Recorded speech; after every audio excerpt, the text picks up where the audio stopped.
ہم لوگ یہ کر رہے ہوتے ہیں, اپنی برائیوں پہ پردہ ڈال رہے ہوتے ہیں اور دوسری قوم کی برائیوں کو بولو اچھال رہے ہوتے ہیں. ہر قوم میں یقیناً کچھ اچھائیاں ہوتی ہیں جو دوسری قوم میں نہیں ہیں, یہ ہوتا ہے, یہ گراؤنڈ ریئلٹی ہے, اس کا کوئی بھی انکار نہیں کر سکتا. لیکن آپ کو جس قوم میں کوئی بڑی اچھائی نظر آئے گی نا, اسی میں من حیث القوم کوئی بڑی برائی بھی ہوگی جو دوسری قوم میں نہیں ہوگی, جو دوسری قوم میں نہیں ہوگی. لیکن ہم کیا کر رہے ہوتے ہیں, اپنی اچھائیاں دیکھ رہے ہوتے ہیں. اب میں مثالیں دوں گا نا تو اس سے قوم پرستی پھیلے گی اور کچھ نہیں ہوگا, میں مثالیں اسکپ کر رہا ہوں. میں ہر قوم میں کچھ اچھائیاں ہیں لیکن کچھ کیا ہیں, اب تو ہر قوم میں کچھ اچھائیاں ہیں کچھ برائیاں ہیں, تو کبھی بھی قوم پرستی کو پروموٹ مت کرو. آج کل بہت زیادہ سوشل میڈیا پہ آ رہا ہے یہ میں فلاں ہوں, میں فلاں ہوں, میں فلاں ہوں, میں فلاں ہوں. تو بولے تو ہے تو ہمیں کیوں بتا رہا ہے؟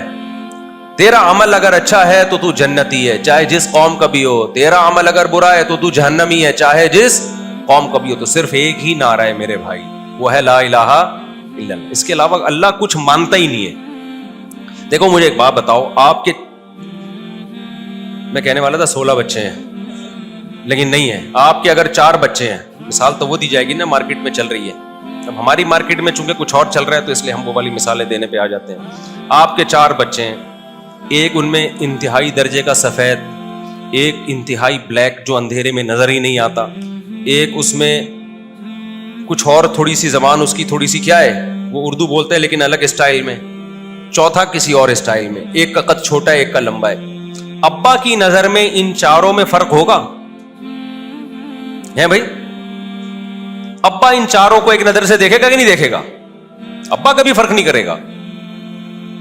تو یاد رکھو حدیث میں آتا ہے, نبی صلی اللہ علیہ وسلم نے فرمایا الخلق عیال اللہ, یہ ساری مخلوق اللہ کا خاندان ہے. گویا کہ اللہ کی اولاد نہیں ہوتی لیکن ایسے جیسے اولاد, اللہ کسی کو اولاد نہیں بناتا, نہ ہے کوئی اولاد, لیکن اللہ کفالت تو کرتا ہے نا. تو اللہ سب کو ایک نظر سے دیکھتا ہے. یہ دیکھتا ہی نہیں ہے کہ کون کالا ہے, کون گورا ہے, کون پٹھان ہے, کون پنجابی ہے, کون مہاجر ہے, کون سندھی ہے, کون سرائکی ہے.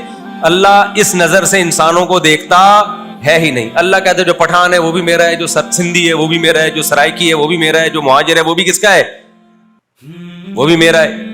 تو سارے جب میرے ہیں تو میں کس سے خوش ہوتا ہوں؟ ان اکرمکم عند اللہ اتقاکم, جو مجھ سے ڈر کے زندگی گزارے گا وہ میری نظر میں سب سے زیادہ عزت دار. جو میری مان کے نہیں چلے گا جائے جس قوم کا ہو جہنم میں, مجھے اس سے کوئی غرض نہیں ہے.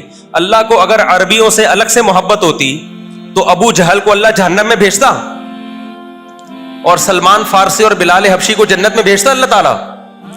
بولو نا کیا ہو گیا بھائی؟ بلال حبشی جو تھے عربی تھے, کینیا کی جو جماعت آئی ہے نا ان کو دیکھ لو, حضرت بلال حبشی تو افریقہ سے تھے, کینیا سے تھے, حبشہ سے تھے, ایتھوپیا یہاں سے تھے. لیکن نبی نے کیا فرمایا؟ معراج کی رات میں آپ صلی اللہ علیہ وسلم نے حضرت بلال کے قدموں کی آہٹ کہاں سنی ہے؟ جنت میں سنی ہے. اتنا بڑا مقام, کیوں؟ قربانی بہت بڑی تھی. اگر بلال حبشی جب مکہ میں تھے انہوں نے یہ سنا پیغمبر صلی اللہ علیہ وسلم سے لا الہ الا اللہ تفلحو, کہہ دو کہ اللہ کے سوا کوئی عبادت کے لائق نہیں, تم کامیاب ہو جاؤ گے. حضرت اگر نبی صلی اللہ علیہ وسلم قوم پرستی کا نعرہ لگاتے کہ اے لوگو میں عربوں کو دنیا کا امام بنانے آیا ہوں, اے لوگو اس توحید کے کلمے پہ آ جاؤ, بت پرستی چھوڑ دو, اس سے عرب پوری دنیا پہ راج کریں گے, اس سے عربوں کو بڑا فائدہ ہوگا, تو بلال حبشی آتے؟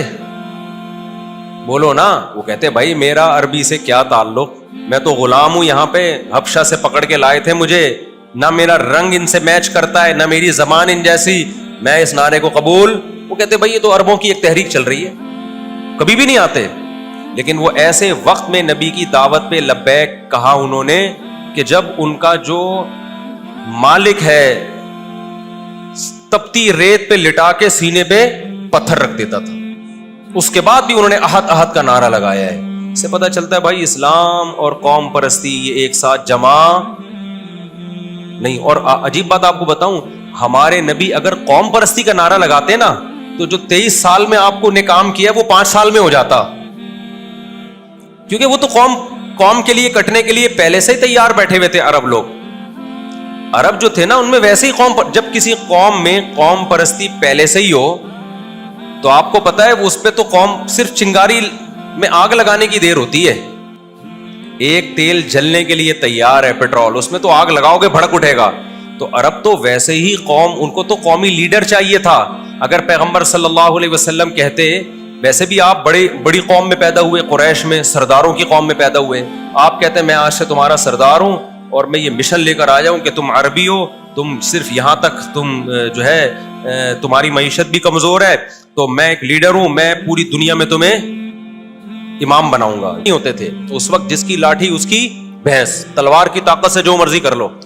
تو آؤ ہم اکٹھے ہوتے ہیں, آپس کی لڑائیاں ختم کرتے ہیں اور ہم اکٹھے ہو کے دنیا فتح کرنا شروع کر دیتے ہیں. اگر ہمارے نبی یہ کام کرتے تو 100% کامیاب ہوتے, کیونکہ عربوں کو جتنا اعتماد محمد صلی اللہ علیہ وسلم کی دیانتداری پہ تھا اتنا کسی اور پہ لوگوں کو اعتماد نہیں تھا. وہ تو پہلے سے آپ کو صادق امین مانتے تھے.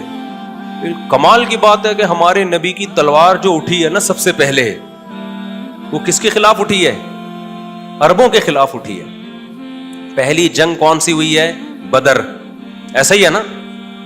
تو بدر میں ادھر بھی عربی ادھر بھی عربی, پھر عربوں کی ذیلی قومیں, عربوں میں قوم ہے قریش, تو ادھر بھی قریش ادھر بھی قریش. پھر قریش کا قبیلہ تھا جو بڑا اعلیٰ سمجھا جاتا تھا, بنو ہاشم, ادھر بھی بنو ہاشم ادھر بھی بنو ہاشم. بنو ہاشم کی تلوار سب سے پہلے بنو ہاشم کے خلاف اٹھی ہے اسلام میں. اس سے صاف دنیا کو میسج دے دیا کہ ہم دنیا میں عربیت کو فروغ دینے کے لیے, یا عربوں کو دنیا کا امام بنانے کے لیے نہیں آئے, ہم دنیا میں اسلام کو غالب کرنے کے لیے آئے ہیں. میں اکثر ایک حوالہ دیتا ہوں نا, سعودی عرب کے ایک بڑے پرہیزگار عالم تھے شیخ صالح العثیمین رحمہ اللہ تعالی, ان کی ایک آڈیو میں نے سنی, بڑی پیاری بات کی انہوں نے کہا کہ یہ جو عرب اسرائیل جنگ ہے اس میں اسرائیل کو فتح نہیں ہوگی. کیوں نہیں ہوگی؟ نام ہی ٹھیک نہیں ہے اس جنگ کا.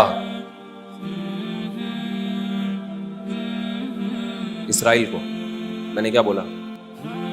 اسرائیل کو فتح نہیں, سوری عربوں کو فتح نہیں ہوگی, الٹا کہہ دیا میں, الٹا کہہ دیا. پوچھ کے آنا ابا سے, وہ جو پچھلے والا کام لگایا نا, نہیں وہ والا بھی جو آپ کے ذمہ کام لگایا نا, ابا سے پوچھ کے کیا کام لگایا. ہاں ضیاء اللہ کون تھا. ٹھیک, اسرائیل کو عربوں کو فتح نہیں ہوگی, سوری میں نے غلط کہہ دیا. یہ عرب عالم ہی کا بتا رہا ہوں, سعودیہ کے بہت بڑے عالم تھے, کہ اس جنگ میں ہم جو امیدیں لگا کے بیٹھے کہ عربوں کو فتح ہوگی, انہوں نے کہا جب تک اس کا نام چینج نہیں ہوگا اللہ کی مدد نہیں آئے گی. کیوں؟ اسرائیل کی جب عربوں سے جنگ ہو رہی ہے تو آپ اس کو عرب کیوں کہہ رہے ہو؟ کہا کہ اللہ نے عرب قوم کی مدد کا وعدہ نہیں کیا. اللہ نے اگر عرب قوم کی مدد کا وعدہ کیا ہوتا تو ابو جہل کو سردار بنا دیا جاتا نا, عرب تو پہلے سے تھے. اللہ نے اسلام کی مدد کا وعدہ کیا ہے, تو یہ عرب اسرائیل جنگ نہیں ہے, یہ اسلام اور اسرائیل کی جنگ ہے, یہ مسلم اور اسرائیل کی جنگ ہے. سمجھتا نہیں. اور یہ آپ کو بتاؤں, ایک سازش کے تحت یہودی نے یہ نعرہ لگوایا ہے تاکہ یہ جنگ عالم اسلام میں پھیلے نہیں. یہودی بہت ہوشیار ہے. یہودیوں نے شروع سے ہی نا جرائد میں, اخباروں میں, میڈیا پہ عرب اسرائیل عرب اسرائیل عرب اسرائیل, یہ اتنا پروپیگنڈا کیا, اتنا پھیلایا اس کو کہ آج ہم بھی بلاشعوری طور پہ کہتے ہیں عرب اسرائیل جنگ عرب اسرائیل جنگ عرب اسرائیل جنگ. یہودی نے کہا, یہودی کو پتا تھا مسلمان تو دنیا میں بہت ہیں, جتنے عرب ہیں اتنے ہی غیر عرب بھی ہیں. ترکی سارا غیر عربی ہے, وہ کیا ہے؟ مسلمان. ازبکستان, تاجکستان, آذربائیجان, اتنی بڑی بڑی ریاستیں, عراق میں بہت سے غیر عرب بھی ہیں, ایران میں بہت سارے, اور ہر جگہ, بنگلہ دیش, انڈیا, 20-30 کروڑ تو انڈیا میں ہے, 20-30 کروڑ پاکستان میں ہے, اور بنگلہ دیش میں اب تک کی رپورٹ کے مطابق, اور اگلے سال آپ دیکھو جب سے ہمارے 4 شادیوں والا بیان جانا شروع, یہ رپورٹیں 50 سال میں چینج ہو جائیں گی, دیکھنا پوری دنیا حیران ہو جائے گی یہ رپورٹ کو ہوا کیا ہے. سمجھ آ رہی ہے نا بات؟ یہ جو مردم شماری ہو رہی ہے نا 50 سال کے بعد, یہ ساری دنیا کے ماہرین حیران ہوں گے کہ اس کائنات میں کون سا ایسا ایک واقعہ ہوا ہے کہ 1 ارب مسلمان 4 ارب ہو گئے, اور 4 ارب کافر وہ سمٹ کے کتنے ہو گئے؟ 1 ارب ہو گئے. یہ ہوا کیا ہے؟ پھر وہ جب